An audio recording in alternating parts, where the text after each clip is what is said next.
ರಾತೋರಾತ್ರಿ ಕನ್ನಡದ ಮೇರು ನಟ ಡಾಕ್ಟರ್ ವಿಷ್ಣುವರ್ಧನ್ ಸ್ಮಾರಕ ನೆಲಸಮ. ಹೈಕೋರ್ಟ್ ಸೂಚನೆ ಮೇರೆಗೆ ವಿಷ್ಣು ಸಮಾಧಿ ತೆರವು.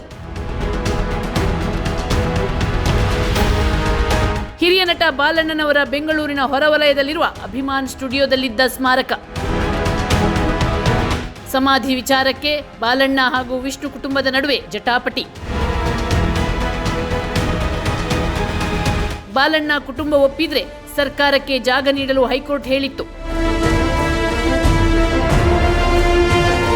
ಆದರೆ ಬಾಲಣ್ಣ ಕುಟುಂಬ ಒಪ್ಪಿಗೆ ನೀಡಲಿಲ್ಲ. ಹೀಗಾಗಿ ಸಮಾಧಿ ತೆರವು. ಕಳೆದ 7 ವರ್ಷಗಳಿಂದ ಸಮಾಧಿಗಾಗಿ ಹೋರಾಡಿದ್ದ ವಿಷ್ಣುವರ್ಧನ್ ಅವರ ಅಳಿಯ ಅನಿರುದ್ಧ್ ಹಾಗೂ ಕುಟುಂಬ ಸದಸ್ಯರು ಮೈಸೂರಿನಲ್ಲಿ ಸಮಾಧಿ ನಿರ್ಮಾಣಕ್ಕೆ ಸರ್ಕಾರ ಜಾಗ ಕೊಟ್ಟಿತ್ತು.